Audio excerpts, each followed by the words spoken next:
Паскардзіўся на ізаляцыю і прадэманстраваў лаяльнасць Крамлю ў пытанні міру ва ўкраіне. Лукашенко адзначыўся на саміце АДКБ і вылецеў у М'янму.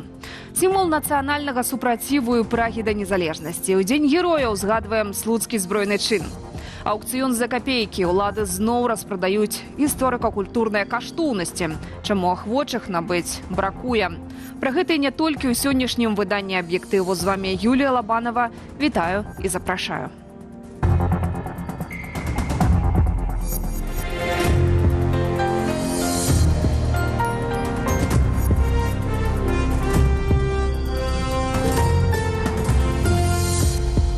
Лукашенко прыляцеў з афіцыйным візітам у М'янму. У аэрапорце яго сустрэлі з помпай. Амаль 300 асобаў, нацыянальныя строі і асабіста прэм'ер.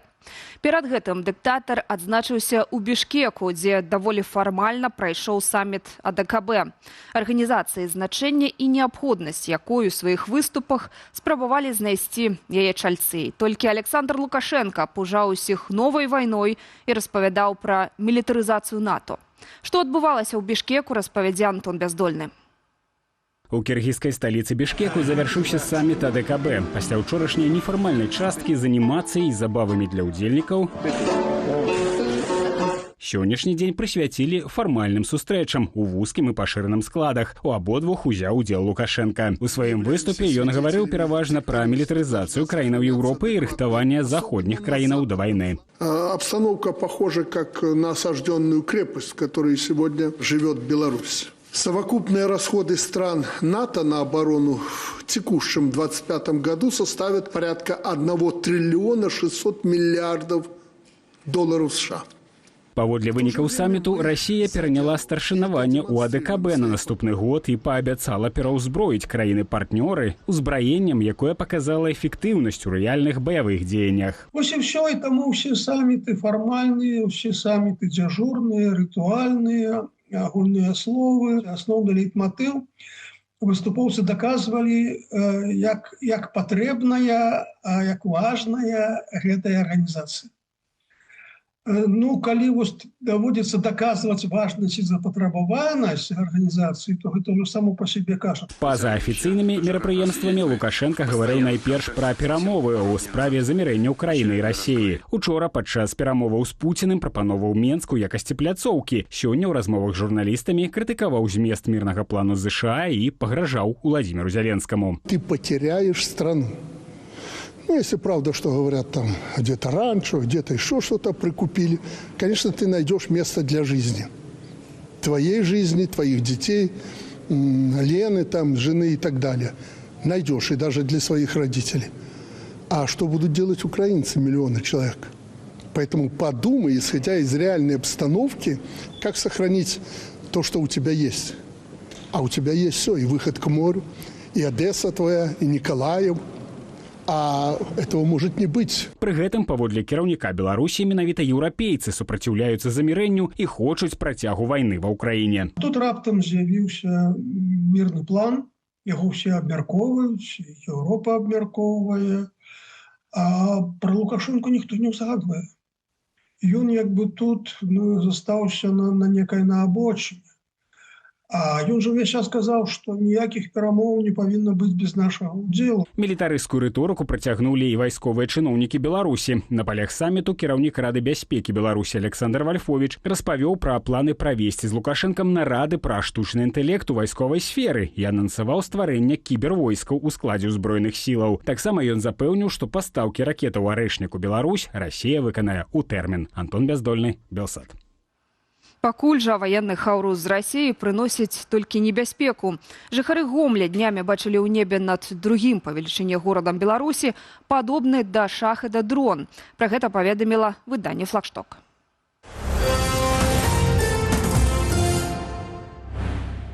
Недабору в аб'ёме свініны, але рэкордныя надой малака і зборы зернявых.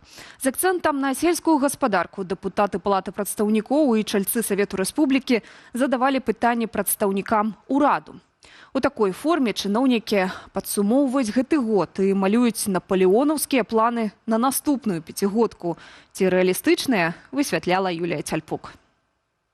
Паморак быдла ў гэтым годзе горшы, чым летась. Дзе паміралі 2 каровы, цяпер паміраюць 5, на прыкладзе Віцебскай вобласці. Парадаксальна расце ў чынавенскіх справаздачах аб'ём вырабленага малака. Пра рэкордныя 9 мільёнаў тонн паведаміў віцэ-прэм'ер Юрый Шулейка. А з палёў сабралі рэкордныя 11 мільёнаў тонн зерня і рапсу. Сёння чальцы Савету Рэспублікі і Палаты прадстаўнікоў абмяркоўвалі план на чарговую пяцігодку. До конца пятигодки чакаецца рост аддачы ад АПК ў 1,6 разу і павелічэнне экспарту прадуктаў харчавання паводле вынікаў 2030 года да 12 мільярдаў долараў. Да той жа даты адрамантуюць і пабудуюць яшчэ 300 малочных комплексаў і наладзяць стабільную вытворчасць свініны, што цяпер адстае, пашыраць экспарт, што цяпер падае. У верасні Лукашенко шукаў вінаватага. Надо вице-премьера, отвечающего за сельское хозяйство, Шулейко, взять на жестокий контроль. Пока результата его деятельности я не вижу. Не бачыў іх і камітэт дзяржкантролю. У пакеце дакументаў КДК за верасень-кастрычнік гаворка пра масавыя прыпіскі ў статыстыцы гаспадарак, пра 14% гнілля ў правераным лабараторна сенажы, пра кадравы голад, праблемы з прыростам на свінакомплексах. У Глыбоцкім раёне, у Пастаўскім раёне, даецца ў Докшыцкім, наогул свіней не засталося. Паўсюдна ідзе скарачэнне. На Віцебшчыне пасяўныя плошчы змяншаюцца, таму што палі проста зарастаюць там, дзе не было меліярацыі, і іх няма каму апрацоўваць. Так званыя парламентары ўводзяць магчымасць не пазбаўляць трактарыстаў працы за кіраванне на падпітку. Дэфіцыт рабочых рук і іншыя праблемы ў спадчыну атрымае наступная пяцігодка. На што разлік? Такая аналогія з тым падзішахам і насярэдзінам, які до 30-го года, магчыма, не будзе Лукашэнкі ці Шулейкі, ці пра гэта проста забудуцца. Але запланаваць трэба. У палаце сёння абмеркавалі праграму сацыяльна-эканамічнага развіцця, у якім на першае месца высунулі дэмаграфічную бяспеку і падалі ў прыгожай аправе. Ключевая цель – это переход на новый качественный уровень жизни каждого белоруса. Да? Гэтую праграму маюць прыняць на так званым усебеларускім народным сходзе 18-19 снежня. Юлія Цяльпук, Белсат. Урад Латвіі разглядае магчымасць поўнага спынення рэгулярных пасажырскіх перавозак з Беларусю і Расіяй. Пра распрацоўку міністэрствам транспарту адпаведнай пастановы паведамляе выданне «Дэлфі». Раней урад краіны ўжо забараніў з 1 лістапада нерэгулярныя пасажырскія аўтаперавозкі на гэтых кірунках. Цяпер дзеюць 3 маршруты з Латвіі ў Расію і столькі ж у нашу краіну.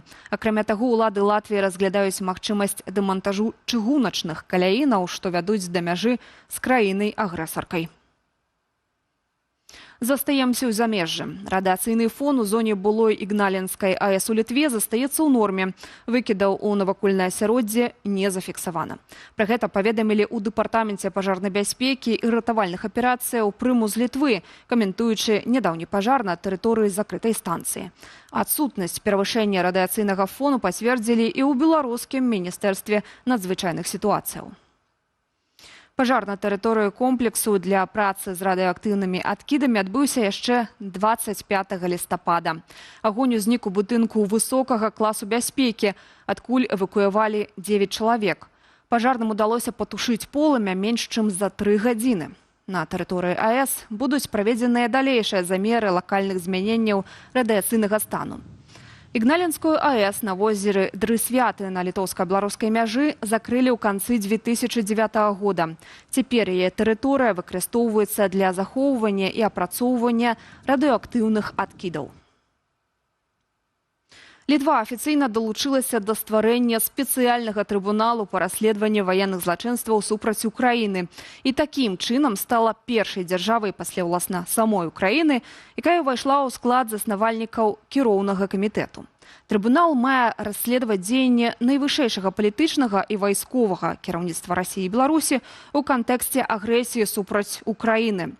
Стварэнне спецыяльнага трыбуналу падтрымлівае 41 дзяржава і структуры еўразвязу. Плануецца, што ён пачне працу ў бліжэйшыя месяцы. Міністр сухапутных войскаў ЗША Дэн Дрыскал, які прадстаўляў першапачатковую рэдакцыю мірнага плану Злучаных Штатаў для Ўкраіны, пужаў еўрапейскіх дыпламатаў расійскімі ракетамі. Пра гэта са спасылкай на свае крыніцы піша Нью-Йорк Таймс. Маўляў, Масква нарасціла вытворчасць, каб паступова назапашваць значныя запасы ракетаў вялікай далёкасці. Еўрапейскія дыпламаты заўважылі ў гэтай заяве відавочны намёк. Патрабуецца неадкладнае завяршэнне вайны, бо ракетныя ўдары Расіі патэнцыйна могуць выйсці за межы Украіны. У Нью-Йорк Таймс падкрэсліваюць, што раней ЗША крытыкавалі Расію за нарошчванне ўзбраенняў, а не выкарыстоўвалі гэта як аргумент, каб прадаць нявыгаднае для мішэні расійская агрэсіі мірнае пагадненне. Страляніна ў Вашынгтоне каля Белага дому. Цяжка параненыя двое нацыянальных гвардзейцаў ЗША. Страляў напярэдадні 29-гадовы выхадзец з Афганістану. Пры затрыманні яго таксама паранілі. Мужчына прыехаў у ЗША ў 2021 годзе і нядаўна атрымаў там прытулак. Ягоныя матывы пакуль не ясныя, аднак згодна з версіяй шэрагу СМІ стралок быў абураны новай міграцыйнай палітыкай Дональда Трампа. Сам Трамп назваў інцыдэнт тэрактам, абвінаваціў у гэтым міграцыйную палітыку Джо Байдена і заявіў, што стралок заплаціць высокі кошт. Ён патрабуе паўторна праверыць усіх афганцаў, прынятых у 2021 годзе ў ЗША пасля таго, як амерыканцы вывелі свае войскі з Афганістану.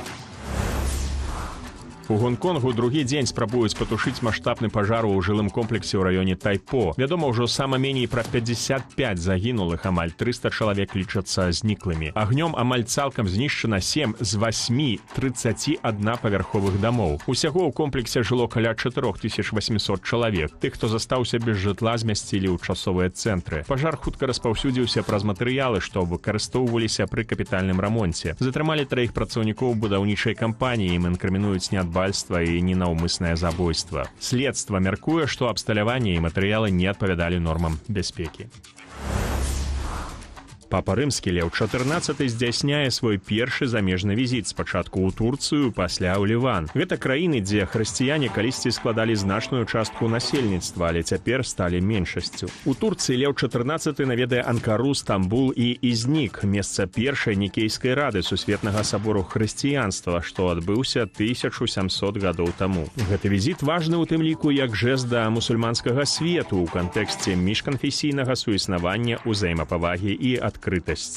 Уладзіслаў Корсак, Белсат.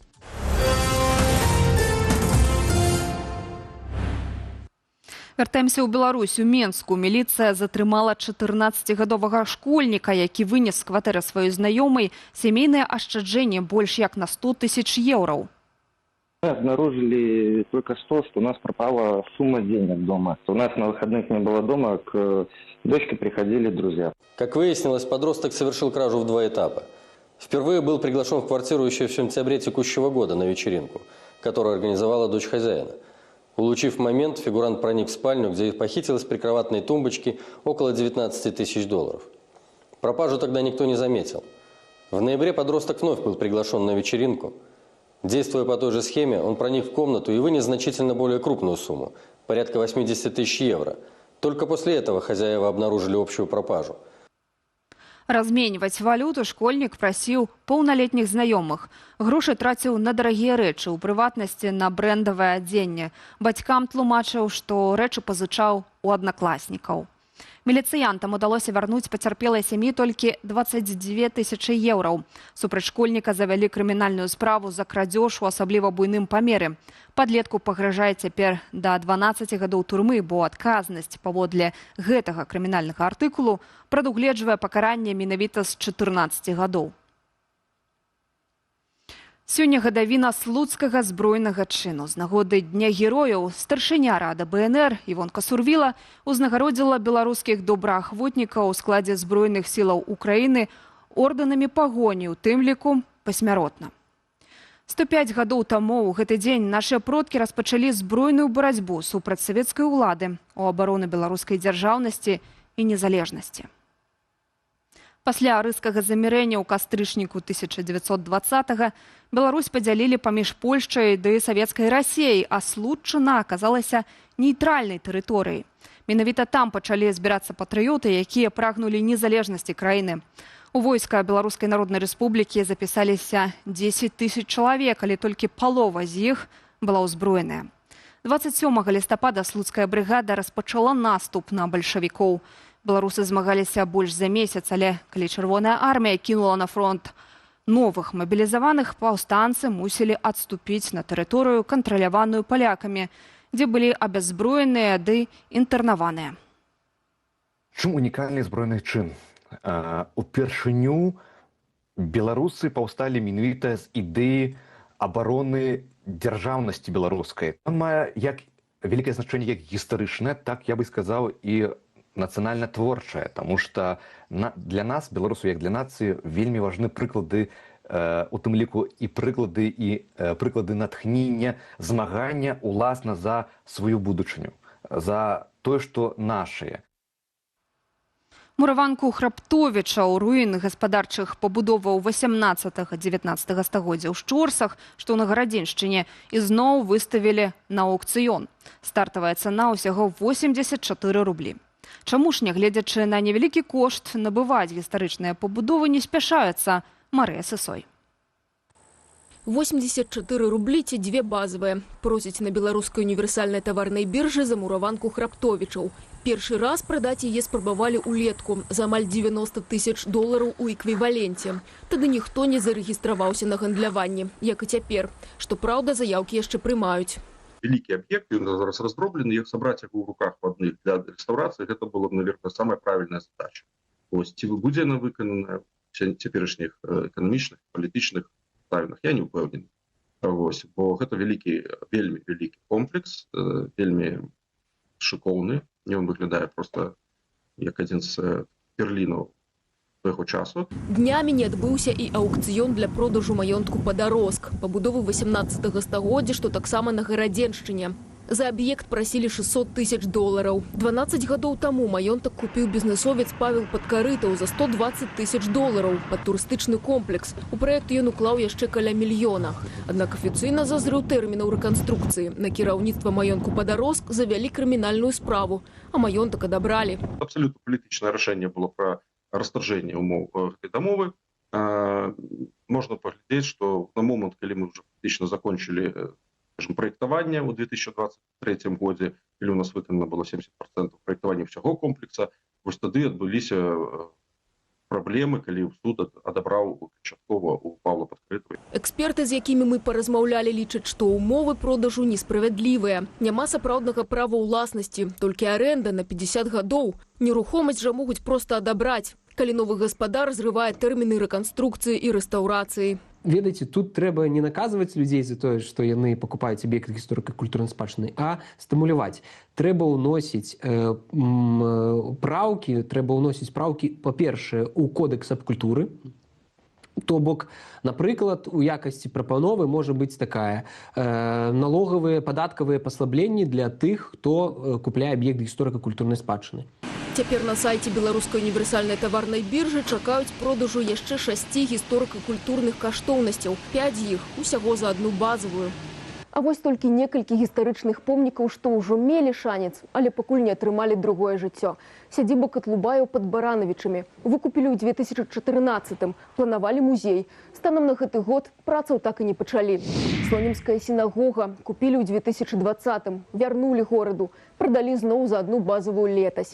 Палацава-паркавы комплекс у Жылатку на Гарадзеншчыне забралі ў мінулага ўласніка і ў 2024-м прадалі за амаль 50 000 долараў. Марыя Сысой, Белсат. Вялікія выходныя, але адзін з гэтых дзён давядзецца адпрацаваць. У Міністэрстве працы распавялі пра змены ў працоўным календары беларусаў у дні зімовых святаў. 25 снежня каляды ў грыгарыянскім календары сёлета прыпадаюць на чацвер, таму і наступны дзень пастанавілі зрабіць непрацоўным, але адпрацаваць за 26-го давядзецца ў суботу 20-го.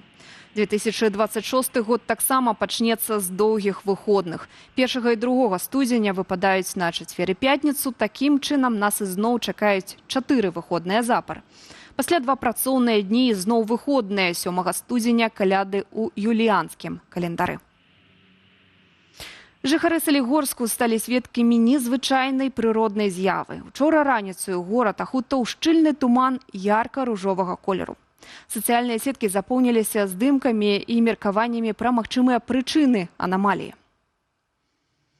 Такі незвычайны. Такі незвычайны колер туману мае прыроднае паходжанне і не нясе ніякай пагрозы здароўю людзей, тлумачаць метэаролагі і фізікі. Найверагодней жыхары Салігорску сталі сведкамі так званага эфекту ранішняга захаду, калі прамяні ўзыходнага сонца прабіваюцца праз шчыльныя пласты атмасферы. Тыя працуюць як гіганцкі фільтр, адсеиваюць халодныя сінія адценні сонечнага спектру і прапускаюць праз сябе цёплыя, чырвоныя і памаранчавыя. А густы туман выступае ў ролі вялізнага экрану, што адлюстроўвае і рассеивае святло. Ну што ж, застаецца толькі пазайздросціць жыхарам Салігорску, якія маглі пабачыць на ўласныя вочы такую прыгажосць.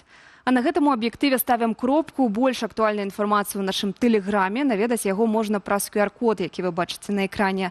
А мы працягнем эфір інфармацыйна-публіцыстычнай часткай у вазе спадарства студыі «Белсат», якую мы правядзём разам з Віталем Бабіным. Вітаю ўсіх. Ох, і нагаварыў шмат сёння ў Бішкеку Лукашенка і пра Зеленскага, і пра еўрапейцаў, і пра Курманбека Бакіева. Можа, хтосьці з нашых гледачоў ужо і не памятае, хто гэта такі. А вось у Кыргызстане чакаюць зрынутага прэзідэнта, які хаваецца ад правасуддзя ў Беларусі. У хуткім часе да нас завітае Віталь Цыганкоў, так што запрашаем на цікавую размову. Сапраўды, шмат тэмаў для абмеркавання. Спадарства, далучайцеся.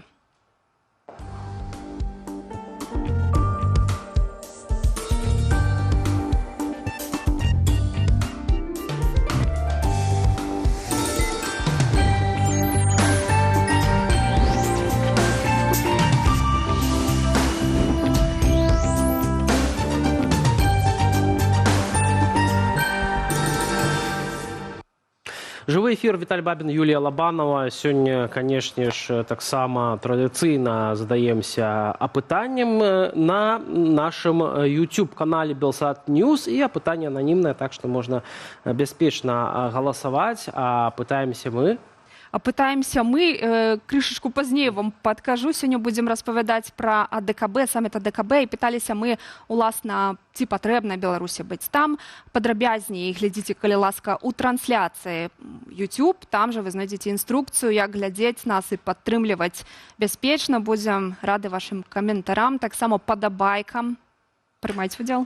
Так, і чаму мы пытаемся, уласна? Ну, таму што Арменія, у тым ліку, выказалася за магчымы выхад з гэтай арганізацыі. Гэтыя тэмы ўсе прагучаць у нашай размове з Віталём Цыганковым. Ну, а пакуль тэма з Гомля. Там расейцы учынілі правакацыю падчас адкрыцця помніка Ракасоўскаму. Хтосьці з афіцыйнай дэлегацыі РФ размясціў на помніку ляльку, якая выглядам нагадвае федэральнага канцлера Нямецчыны Фрыдрыха Мерца.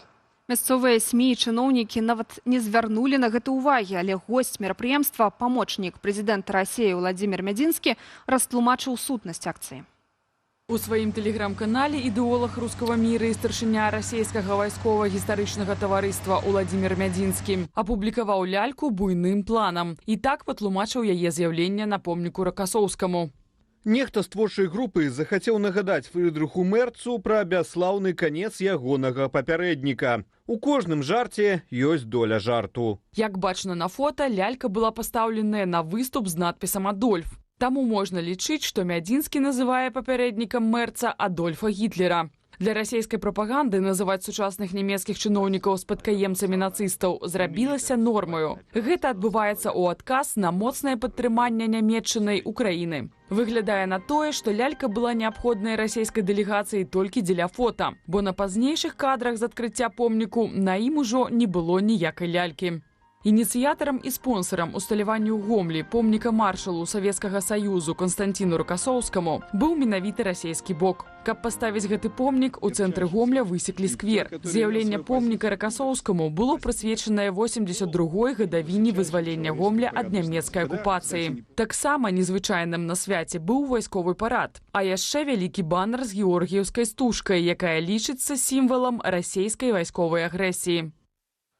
Ну, як абяцалі, шановны Віталь Цыганкоў, палітычны аглядальнік у нашай студыі, прывітанне, Віталь. Прывітанне, добрый вечер всем. Атрымоўваецца, што расейцы падклалі свінню, бо, ну, па прынцыпе ж, вось пра гэту ляльку, я так разумею, мясцовыя ўлады маглі быць не ў курсе.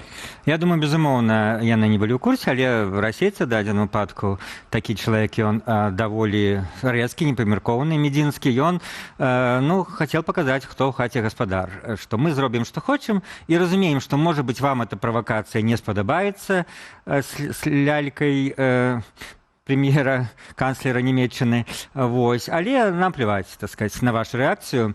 Раз уж вы после 2020 года так активно пустили до себе русский мир, то теперь вось кушайте, черпайте все, что мы тут будем выпендриваться, любые кроки, какие мы будем робить. Вось, например, ты ж все, что існуюць там Бондарева, Мерсоналиева, все гэтые, ну, такие, как их называют, доносчицы и проводницы русского мира в Беларуси, и белорусская влада ничего з імі не можа рабіць, хаця яны наезжаюць нават на мясцовых чыноўнікаў, чыноўніц, тыя чыноўніцы з імі спрачаюцца, але ніхто іх, скажем так, не можа спыніць, паколькі все ведаюць, што за імі стаіць там рост сотрудничества, расійскай амбасады і так далей. Так і тут. Ну, гэта ж не апошні, не першы, не апошні помнік, там цэлая праграма ёсць помнікаў, якія фактычна Расія хоча ставіць на тэрыторыі Беларусі. Лукашенко, калі ён весь час заяўляе, што яны такі адзін народ, саюзная дзяржава, нічога не можа сказаць супраць. Адмовіцца не можна. Адмовіцца не можа. Мы памятаем, як яшчэ там до 2020 года Лукашенко даволі, нават яшчэ 21-м, актыўна, ну, фактычна адмаўляўся ад гэтай георгіевскай стужкі. І на беларускіх афіцыйных мерапрыемствах яе не было. І вось тут, ну, калі была ў Беларусі там сіла ў афіцыйнай Беларусі, яны б маглі забараніць. Але ўжо той выпадак, калі яны не могуць забараніць прадстаўнікам Расіі гэта рабіць. А што казаць, калі, ну, Лукашенко прымае не так давно, некалькі месяцаў назад, прадстаўніка, ну, скажем, губернатара, как па-расейску, Донецкай вобласці, і фактычна калабарацыяніста, і называе яго кіраўніком расійскага рэгіёна. Этого не было ранее. Это он настолько прогнулся перед Россией, что ранее, до 25 года, он такое себе не дозволял. Но теперь, когда он уже так выказывается, то Россия тут может себе господарить, как хочет. Вось, дарэчы, саміт АДКБ адбыўся, і Лукашенко і там падтрымліваў гэты наратыў, што вінаватая ў вайне Еўропа. Чаму ён транслюе наратывы Крымля? Гэта нейкая такая ягоная мэта, ці чаму? Так, ну, а што, па-вашаму, можа ён рабіць? Безумоўна, ён не можа трансляваць нейкія іншыя наратывы, яны не адрозніваюцца. Трошкі ёсць яго асабістае адрозненне, калі ён там хоча выступаць, фактычна там чарговы раз запрасіў Путина в Минск там, але при этом я чему хмыкаю. При этом черговый раз говорил, что я не миротворца, я этого всего не люблю, але при этом так ему хочется, каб нейкім чынам ці ён паўдзельнічаў в гэтых перамовах, ці нават в ідэале, калі б не прайшлі ў Менску. Адразу дам свой прогноз, это вельмі малаверагодна, калі сказаць мягка. Это на это не пойдзе там ні Украіна, перш за ўсё, ну і, відаць, і ні Еўропа, ні США. Але вось кожны раз, асабліва там, калі сустракаецца на ўсходзе, ну, з расійскімі, каля расійскімі кіраўнікамі, то ён лишний раз подкрэслівае сваю усялякую адданасць России. Ну, в дадзеным выпадку, што яму яшчэ рабіць при таком узроўні залежнасці ад России.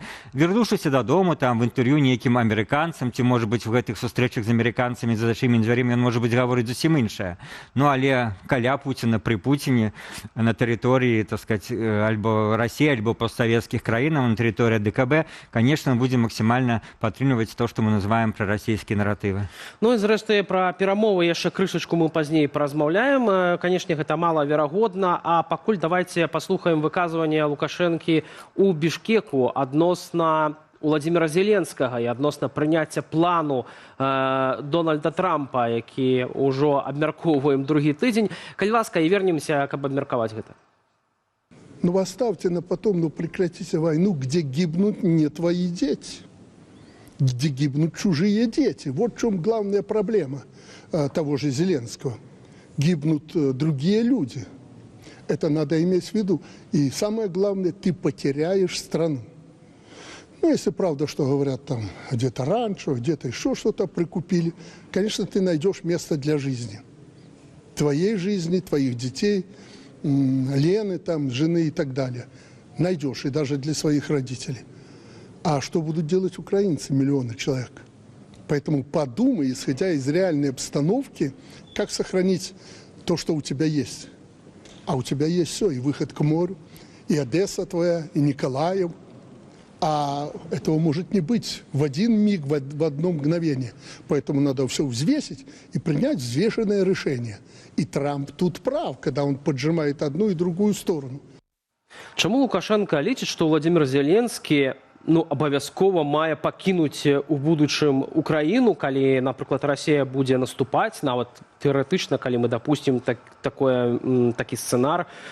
Можа, ён перакладае гэта проста на сябе у гэтым сэнсе? Тут не будзем, так сказаць, ягонымі псіхолагамі, псіхіятрамі, але можна ўзгадаць, як ён за некалькі дзён ці тыдняў да нападзення, да шырокамаштабнага нападу Расіі на Украіну казаў: да каму там ваяваць? 3 дні вайна не працягнецца, все разбегутся. Гэта ён казаў. Украіна ўжо ваюе і даволі, можна сказаць, в прынцыпе, стратэгічна паспяхова.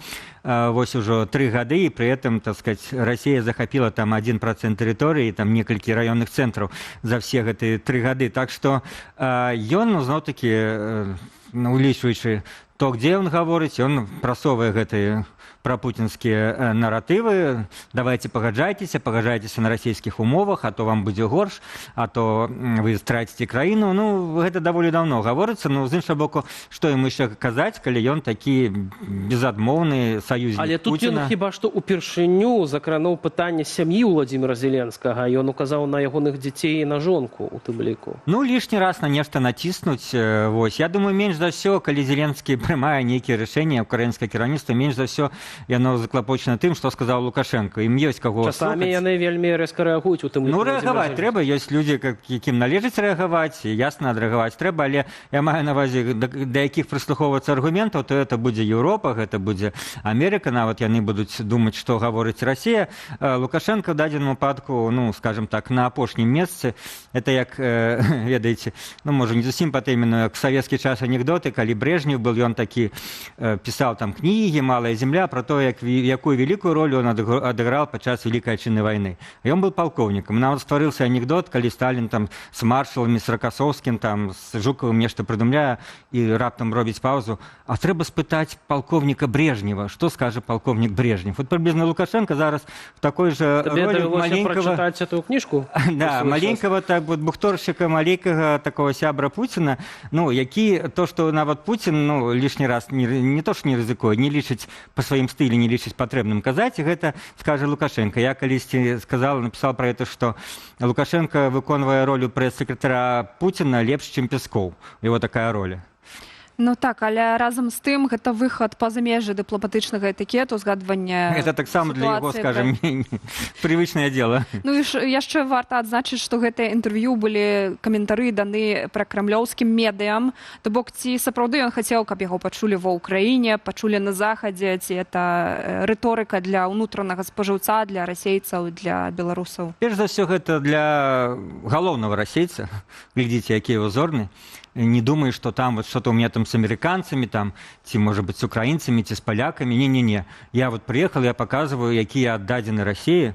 Гэта кожны раз. Я так само, можно это назирать. Тут не то, что я, любые оглядальники это означают. После того, як ён нешта, зробіць, ці там атрымаюцца яго на заходнім накірунку, ці с американцами, там, ці с поляками, нешта, хоть минимальное, там, открыецца межа, нешта умоўна, что можно назвать палепшэннем.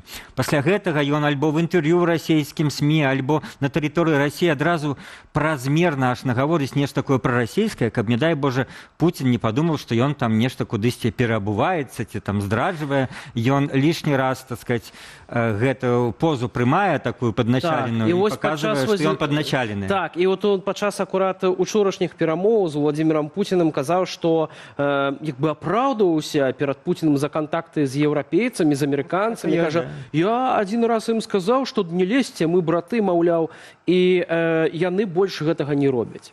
Гэта такая форма гэтай гульні, я так разумею. Ці ўсё-такі сапраўды Лукашенко мае у нейкім сэнсе апраўдвацца за гэтыя кантакты? Мае. Ён баіцца Пуціна. Ён жа реально, калі там, ведаеце, гэтыя, я уже прыводзіл неяк в эфире гэты прыклад, што былы амерыканскі чыноўнік Болтон, які прыязджаў да Беларусь, пісаў успаміны і расказваў, што на самой справе за зачыненымі дзвярыма, не для прэсы, Лукашенко ему рассказывал, які страшны Путин, якая страшная Россия, як она пагражае Беларусі і всему усходу Европы и так далей.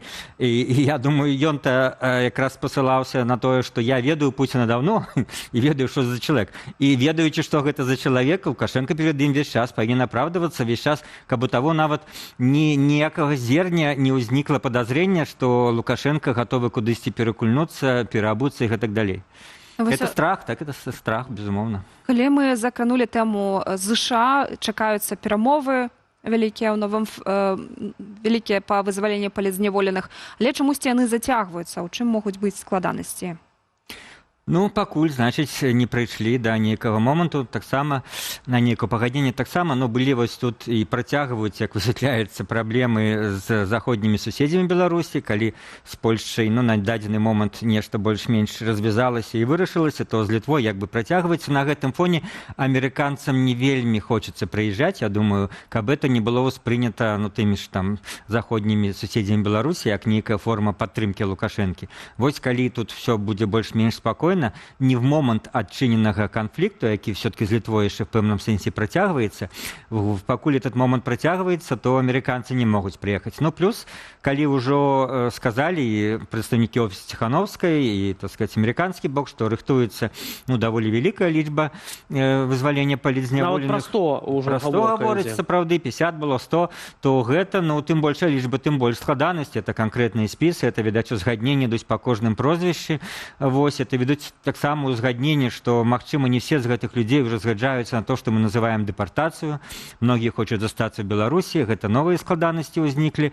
Па гэтаму, ну, проста ідзе звычайная бюрократычная праца, нелёгкая, акрамя самога прынцыпу нелёгка дамовіцца, яшчэ нелёгка дамовіцца в нейкіх дробязях.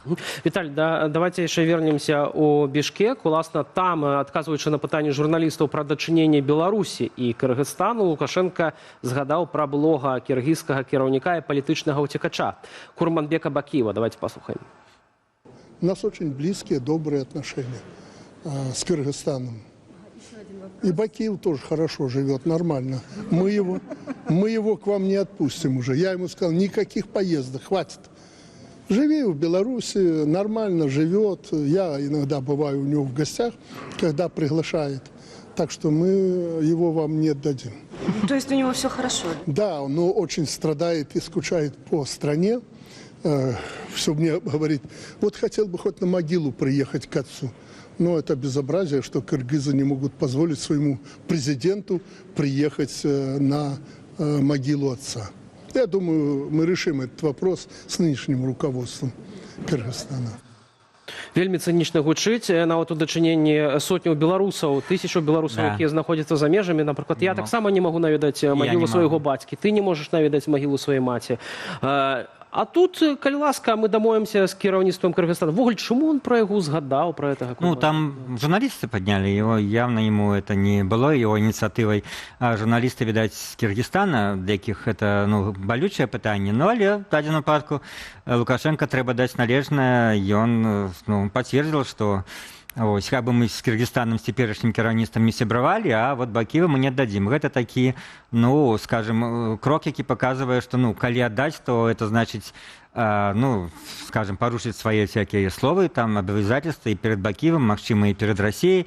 Вось, и дадзеным выпадку, ну, вельмі это будзе выглядаць з пункту лежання пиара вельмі не солидно, калі Лукашенко, ладно, каб он прогнулся там перед Россией и США, то он прогнулся перед Киргизстаном, для его это ввогуле, ну, як такое, не самая великая держава, и что, и дзеля чаго, там с Киргизстаном, ну, просто минимальный некий товарозварот, нема нейкіх таких суперважных адносінаў. Даже семена набываем до сённяшняга. Ну, да, что набываем, но але статистика показывает, что вельмі минимальная. Так что нема такой причины, там, як в гандлі, умовно скажем, з Америкой ці з Европой, каб з Киргизстаном ему нешта там продавливало что-нибудь. Так, а може тут Лукашенко прамацаў глебу, ці ўсё ж таки на патрабаванне Бакиева, ці адкрыюць акно такой магчымасці прыехаць наведаць магілу, ці ўсё ж таки, не думаю, чаму ён згадаў, што сумуе і не можа наведаць магілу?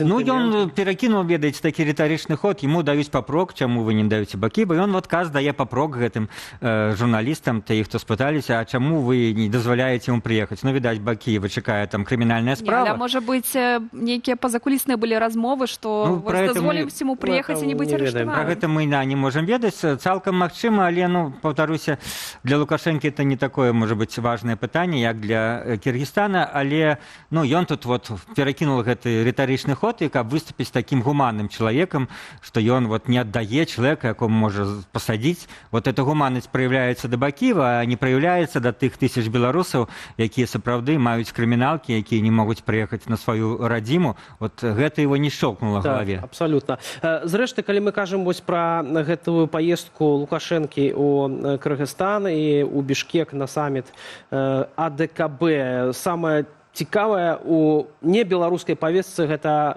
заява Арменіі пра магчымы выхад з гэтай арганізацыі. І мы таксама сёння вось пытаемся, Юля, можаш агучыць эту пытанку? Мы таксама, спадарства, пытаемся у вас пад трансляцыяй у Ютубе, ці мусіць Беларусь выйсці з АДКБ, ці варыянты адказы такія. Так, арганізацыя неэфектыўная, дарэчы, 61% прагаласавала менавіта за гэты варыянт.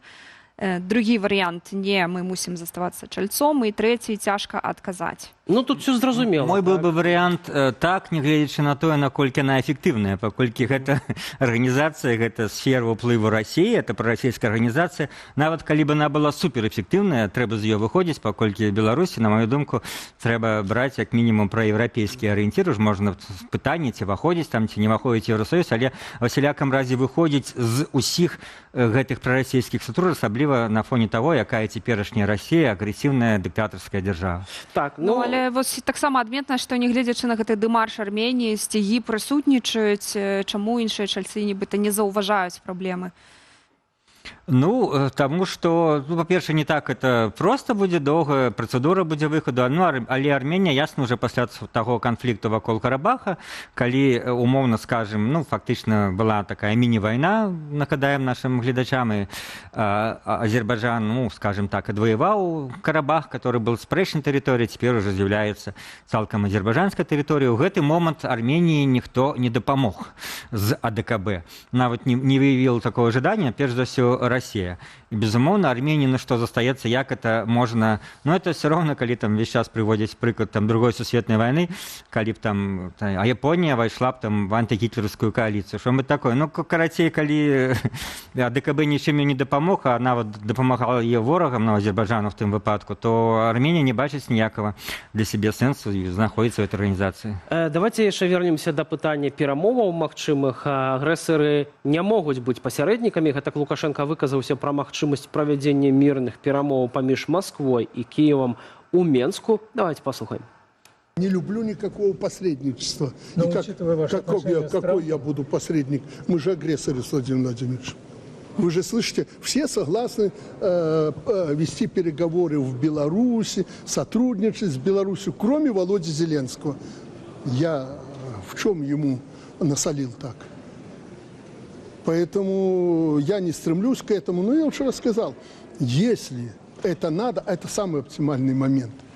И для того, чтобы исправить то, что было тогда, нормандской этой четверки, когда европейцы приезжали без США, самый нормальный вопрос – вернуться или продолжить те переговоры, которые были проведены тогда в 2015 году. Если да, пожалуйста, милости просим. Будете вы в первых рядах там. Ну, як гэта пракаментаваць? Ну, першае, чым ён насаліў, так сказать, Зеленскому, хай ён спытае у тых украінцаў Бучы, якіх забілі расійскія войскі, якія прыйшлі з тэрыторыі Беларусі. З тэрыторыі Расіі яны туды не дабраліся, это далекавата, а менавіта з тэрыторыі Беларусі яны ішлі на кіеўскі накірунак і зрабілі свае гэтыя злачынствы і іншыя злачынствы. Все гэта было з тэрыторыі Беларусі, у тым ліку і ракеты летелі, і сотні тысяч забітых былі дзякуючы таму, што Лукашенко прадставіў сваю тэрыторыю для гэтай агрэсіі.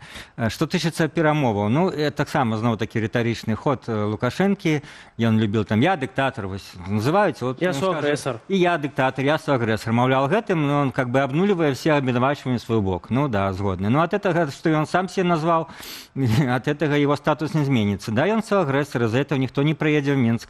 І цікава, што вот вы пыталіся пра чаму ён, ну, скажем, такой мовай наехал на Зеленскага. Тым ліку вот за тых слоў, які ён зараз сказаў, што толькі Зеленскі цяпер застаецца адзін незгодны. Ну, магчыма, гэта ж неправда. Магчыма, цалкам нейтральная ёсць пазіцыя там амерыканцаў. Ну, Мінск, так Мінск, ім то ўсё роўна нам можа быць. Але сапраўды і Еўропа, і Зеленскі, перш за ўсё, я думаю, будуць супраць таго, каб гэтыя патэнцыйныя перамовы прайшлі ў Мінску.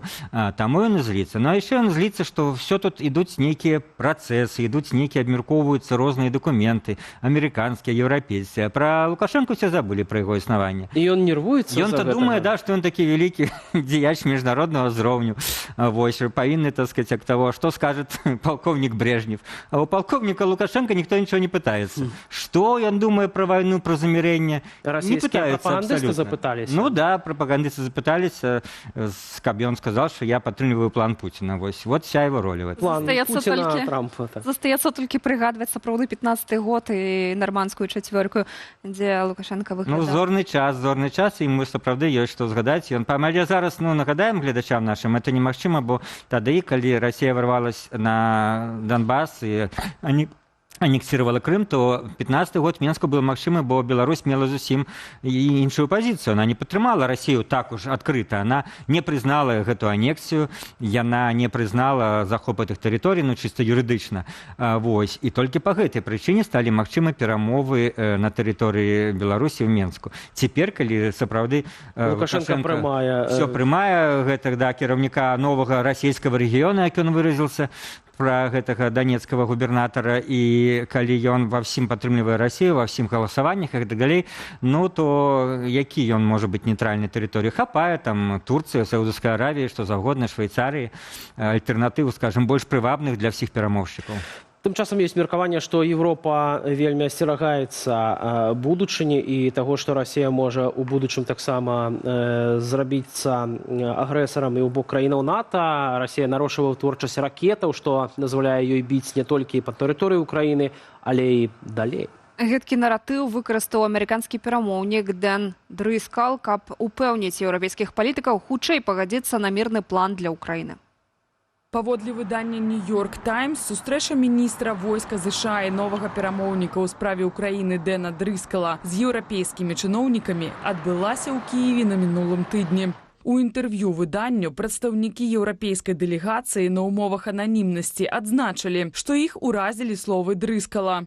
Ён ясна даваў зразумець, што Кіеву тэрмінова трэба пагаджацца на мірнае пагадненне на ўмовах ЗША. Маўляў, інакш Масква можа нанесці разгромны удар па Ўкраіне і пасля перайсці да атакі суседніх краінаў.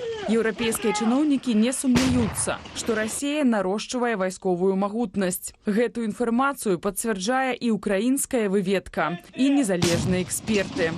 Хаця яшчэ год таму Расія адпраўляла на фронт ракеты, якія толькі-толькі выйшлі з заводаў. Цяпер жа яна мае пэўны запас боепрыпасаў. Гэта дазваляе Расіі павялічваць колькасць атак на Ўкраіну. Паводле незалежных экспертаў, цяпер Расія сканцэнтруе ўдары па рэштках украінскай энергасістэмы. Открываю выданне «Наша Нива» и читаю артыкул про то, чему Лукашенко апошнімі днямі, тыднямі злы як чорт, і, маўляў, вось Захад цяпер пераглядае сваё гледжанне на рэжым у Менску і баецца у тым ліку Расіі. Ці сапраўды, Віталь, Еўропа асцерагаецца вось Расіі і у тым ліку спрабуе не злаваць гэтых двух дзядоў? Ну, адно з іншым не звязана, безумоўна, асцерагаецца. Расія мае ядерную зброю, Расія мае дастаткова непрадказальнае кіраўніцтва, што показала вайна супраць Украіны. Вось. І гэта, скажем, пытанне такое, як на это рэагаваць, што з гэтым рабіць. І тут, ну, многія крытыкуюць еўрапейцаў, амерыканцаў, але, ну, падыходы ёсць такі адзін, як, можа быць, многім бы людзям хацелася, што было б, можа быць, справядліва, всім накінуцца на Расію да яе полнага разгрому. І, скажем, танкі «Абрамс», узначаленыя расійскімі украінскімі генераламі, знаходзяцца на Чырвонай плошчы. Вось гэта был бы ідэальны варыянт, да? Але, ну, неяк ён не набліжаецца апошнія гады. Неяк не бачна, што ён дастаткова рэалістычны. Таму калі людзі эмацыйна вось так вот на гэта все рэагуюць і кажуць, што трэба все кідаць нам все сілы еўрапейскія, амерыканскія супраць Расіі, то ёсць тым ліку з пункту гледжання рэальных еўрапейскіх амерыканскіх палітыкаў апасенне, што это можа скончыцца тым ліку ядзернай вайной, што Расія, калі гэта ўбачыць, яна можа дайсці да прымянення ядзернай зброі, і гэтак далей. Таму я проста не тое, што там сказаць апраўдываю, але канстатую сітуацыю, канстатую спосаб мышлення еўрапейскіх і амерыканскіх. Ён, конечно, розны, асабліва зараз, калі безумоўна амерыканская пазіцыя на тое, што трэба хутчэй падпісваць пагадненне, паколькі з цягам часу можа быць яшчэ горш для Украіны сітуацыя. Але тут таксама пытанне адкрытае. Украіна столькі атакуе там расійскія нафтавыя перапрацоўчыя заводы, расійскую энергетыку, што можа быць Еўропа і Украіна лічаць, што наадварот, это Расія ўжо на, скажем так, на апошняй стадыі здыхання, і на самой справе у яе няма сілаў, і все можа павернуцца. Але рэальнасць все-таки, што Расія мае на сёння на фронте нейкую, то, што называецца ваенную ініцыятыву, і як мінімум расійскія войскі не адступаюць, а паціху наступаюць. Гэта дае больш, скажем, аргументаў на карысць такой амерыканскай пазіцыі. Еўрапейская пазіцыя была моцная, калі яны кажуць, нет, мы не дадзім Украіне здацца, мы падтрымаем Украіну, каб за гэтымі словамі стаялі нейкія рэальныя дзеянні. Напэўна, многія нашы гледачы бачылі даволі в соцсетках ёсць даволі эмацыйны выступ Гарі Каспарова. Так, і давайте яго акурат зараз глянем і абмяркуем. Рояль в кустах, я не ведал про это. Калі ласка.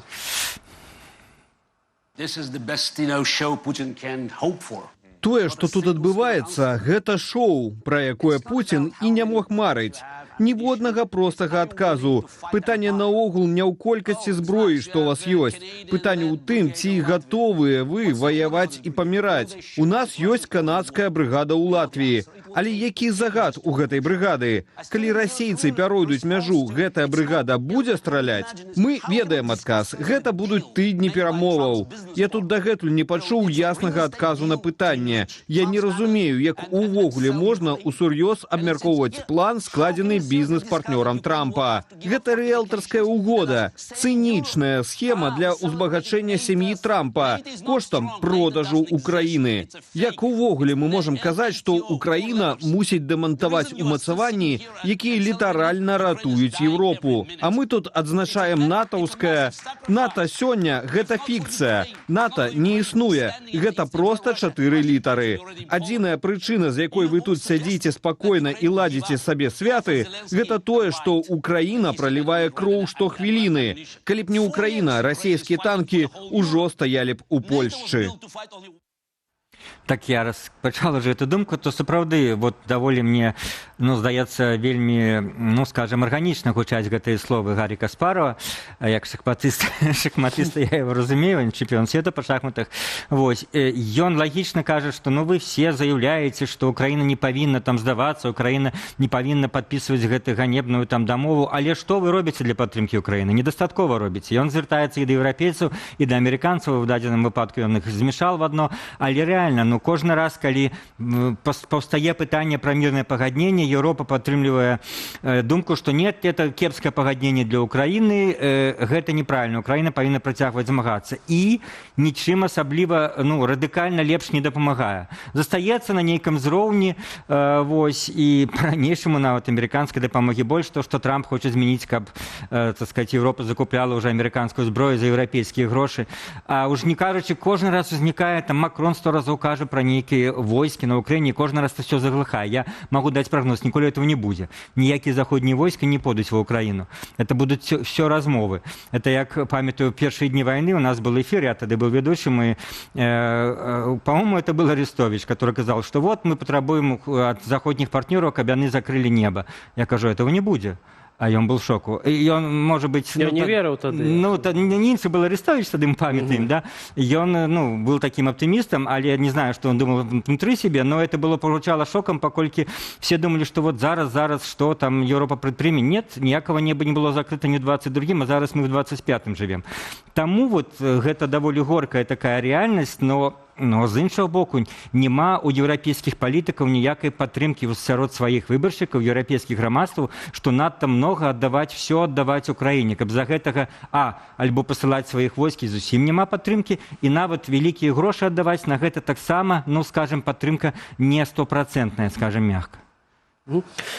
Віталій, яшчэ вось калі вяртаемся да учорашніх зліваў у іткафа, таксама цікава, што это з планам з гэтым фактычна супала, і мы даведваемся вось пра гэтыя дэталі перамоў з прадстаўнікамі Владзіміра Пуціна, то можа, в прынцыпе, за гэтым злівам штосьці стаяць, у тым плане, каб сарваць гэты план, каб ён сапраўды ніколі не здарыўся. Хто зацікаўлены? Ну, безумоўна, гэта сарваць, зацікаўлены.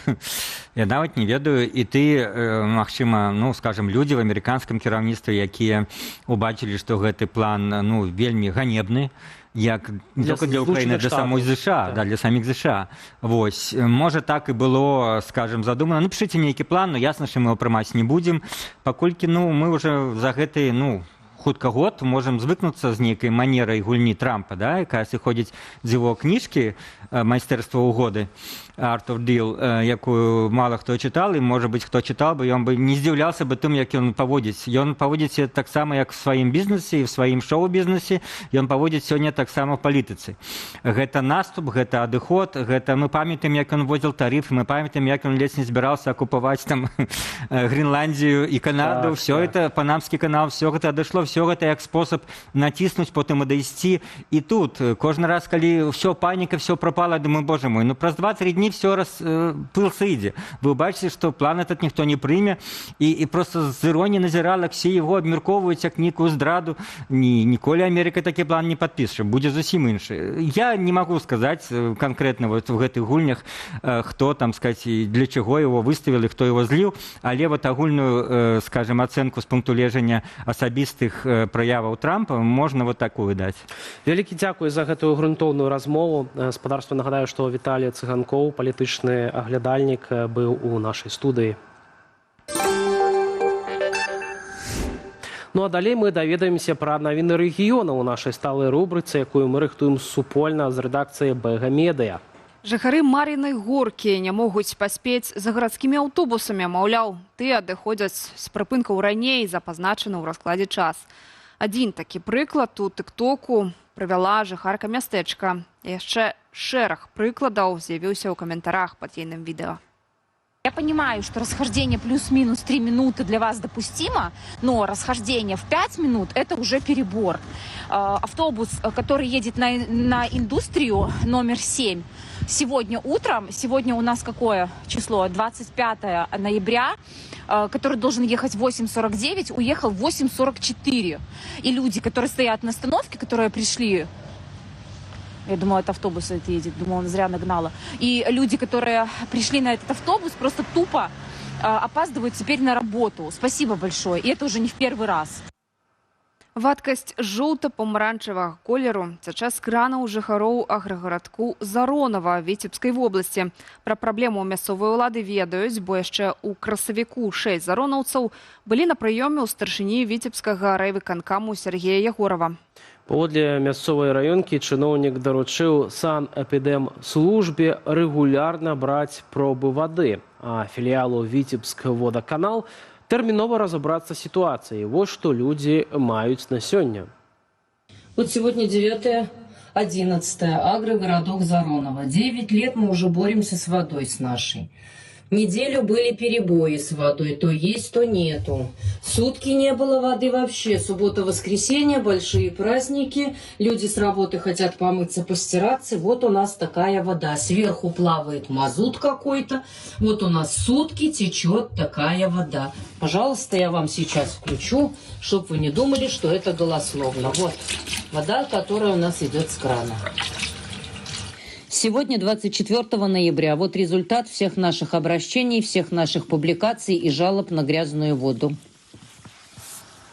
Спадзяемся, што ўсё ж такі гэтая праблема мае ўжо расшыцца, развязацца, бо ўсё ж такі сёння 27 Можна лістапада. паспачуваць сапраўды людзям, якія вымушаныя жыць у такіх умовах, і адзінае выйсце для іх хіба здымаць такія тыктокі.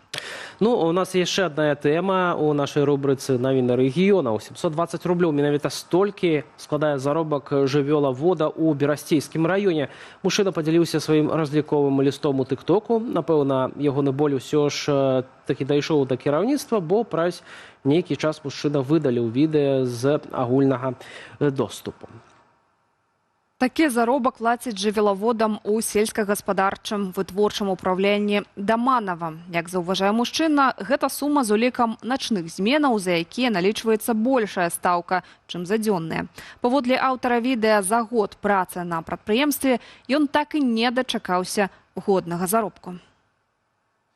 Спадарства, на гэтым ставім кропку ў студыі Белсат і дзякуем вам за ваши каментары, упадабанні, за удзел у нашым ананімным апытанні. Можам падсумаваць, што 62% большасць выказалася, што Беларусі ўсё ж такі трэба выйсці за ДКБ, бо арганізацыя неэфектыўная, 22% за тое, каб застацца там, і рэшта 18% цяжка адказаць. А для вас сёння працавалі моя калега Юлія Лабанова і Віталь Бабін. Спадарства, да новых сустрэчаў. Пакуль.